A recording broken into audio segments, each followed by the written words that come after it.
Boat tours.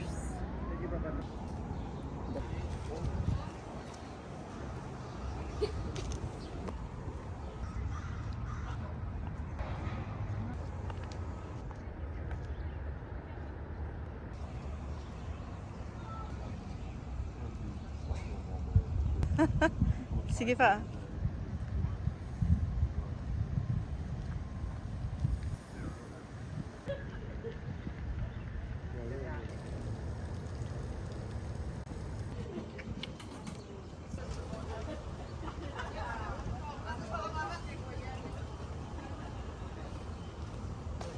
$13.50.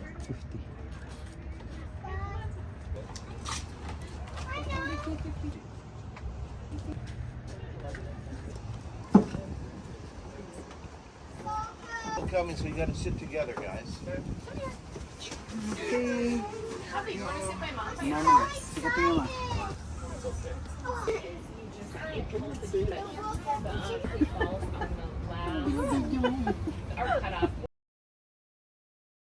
Jackets are located under all your seats. In case of an emergency, you'd stand up, lift the seat, pull out one of these life jackets here, put it over top of your head, take the long straps here and tie them tightly around your waist and wait for instructions. We have exits at the front and at the back, and at the sides we have life rings at the front and the back. In the front compartment we have a fire extinguisher, a first aid kit, a flare kit. We have two-way radios for communications. Oh, and things get exciting, we have paddles. Just in case.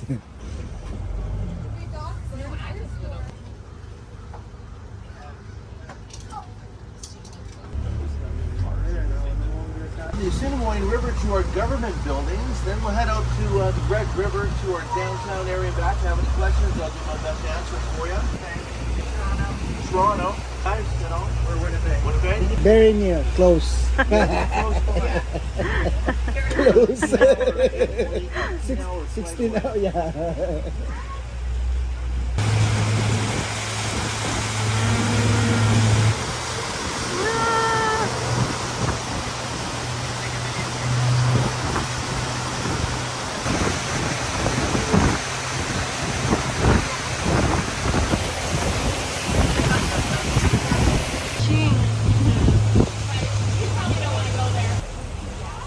Not out of gas yet.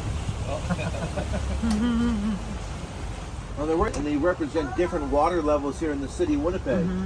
Blue represents normal springtime flooding when the snow melts and gathers in the river basin. The yellow is a hazard. Then in 1997, we had our flood of the century here in the city of Winnipeg, and the water level went as high as the top of the red line. And if it wasn't for the Winnipeg floodway system that protects our city from massive floods by diverting water around the city that we had built back in the early 60s, the water would have gone 10 feet past that red line, and roughly 60% of the entire city would have been flooded out, costing 10 to 15 billion in damages. The same flood in 97 that did wipe out Grand Forks, North Dakota. I was in Grand Forks. Then it caught on fire. Like you had the worst of all the worst there. Yeah, so we survived. We only had about 25 properties within the city that were affected. But they also had like everybody from every school sandbagging. Like, I was in high school, and I remember like for a week we were just like sandbagging. No, I was out there sandbagging too. Yeah. 700-year flood.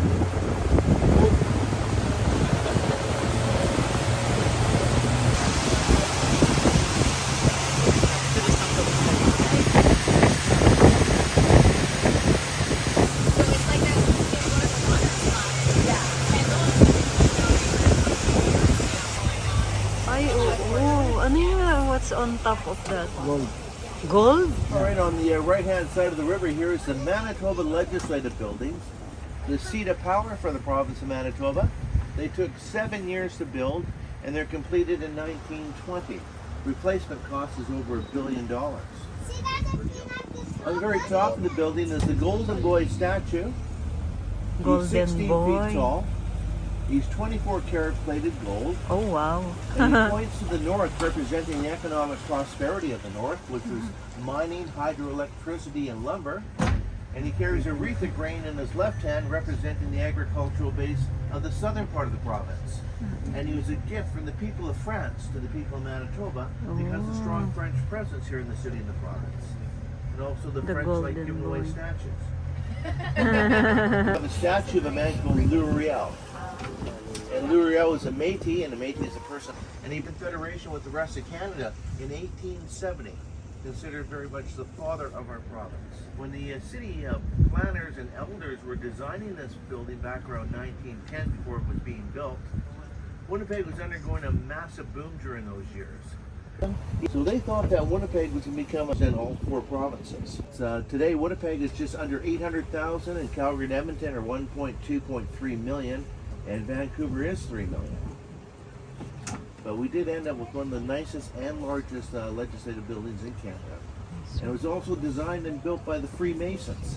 So it has all the secrets of the Masons built throughout that whole building. And they even do tours of what the Masons did in there. Okay, on the left-hand side of the boat is the Fork site. And 35 years ago, it all used to be railway yards owned by Canadian National Railway. And the city was able to negotiate the railway to move their tracks off-site, making way for the beautiful park we have today. But they did utilize some of the old railway buildings in their designs. The building off on the left-hand side, called the Forks Market, that's with the Tower of the Flag on it, was originally designed as horse stables housing up to 200 horses. And they were used for moving all the freight in the yards. The second story was used for hayloft. The building to the right and to the center here is called the Johnson Terminal. It was used for cold storage and offices. And travels close to 700 kilometers here to the city of Winnipeg, where the two rivers meet. Then they both go directly north to Lake America. Eventually all these waters end up in the Hudson's Bay and the Arctic Ocean.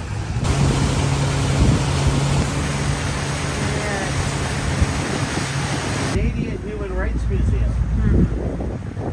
It's the first national museum to be built outside our nation's capital, Ottawa, so it's federally funded. And the goal of this museum is on an international scale, is to educate the whole world of all the atrocities mankind has done to itself throughout the ages. And someday we will all live in peace. Yeah, goodbye. We're setting up a special spot for you here, right here. A little bit, the last restaurant didn't survive. Yeah. It's called Mona Mila. Yeah, it's a rotating restaurant. I don't know whether that one's open yet too.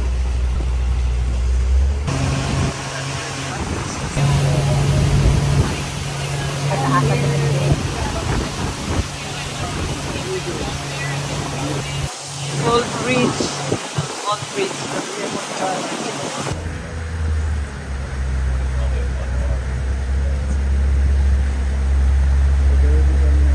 And there used to be several of these docks here in the downtown Winnipeg area. These are the only ones left surviving from the Steamboat era.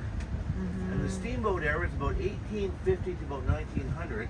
And the steamboats would travel from Grand Forks and Fargo, North Dakota, up to what was called the Red River Settlement, before Winnipeg was renamed in 1873. But once the railways came through in 1885, that was the beginning of the end of the steamboat era. It was far more efficient to run things by rail. And so today on the Red River, there's no more commerce. There's just tour boats and private boats and geese. And it's The old fort, and it's a replica of the one that did exist back in the early part of the 1800s, called Fort Gibraltar. The Jurors and the Métis and the First Nations people dealing with the fur trade. And the voyageurs would travel and paddle their canoes all the way from eastern Canada, from Quebec and Ontario, right here to the Red and Assiniboine area, where they would trade their western goods for the furs of the First Nations. And the market for those furs were in Europe. So that's a very long ways to go for a paddle. Our newest high-rise building that's here to the left-hand side. It just completed this year. It's the tallest building in Winnipeg at 42 stories. It's rental property. And it's the first high-rise we've built in the past 30 years. For Toronto, they finish them in every 30 days. Blocks of all these buildings when the railways came through here in 1885 were built up until the 1920s. And there's very few new buildings amongst them. You can't really see them right now because they built all these brand new condominiums right along Waterfront Drive. But directly behind all these condominiums is all these old buildings back there. And It's been very good for our film industry. Companies come from all over North America, including Hollywood, to do filming of the 1920s and 30s. If you don't drive there, they got signs there saying how to get membership.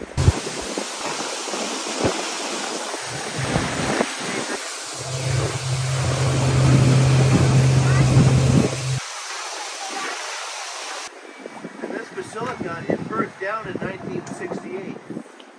But they rebuilt the new church within the walls of the old burnt-out church. And you can see the roof of that new church where the old stained glass window used to be. That's white with green shutters. And it's actually the largest, oldest wooden structure in Western Canada. It was built back in 1840 by the Grey Nuns. And they used that for their residence. It was also the very first hospital in the city of Winnipeg. Thank you. Thank you so Very much. informative. Yeah. I appreciate it. We're back.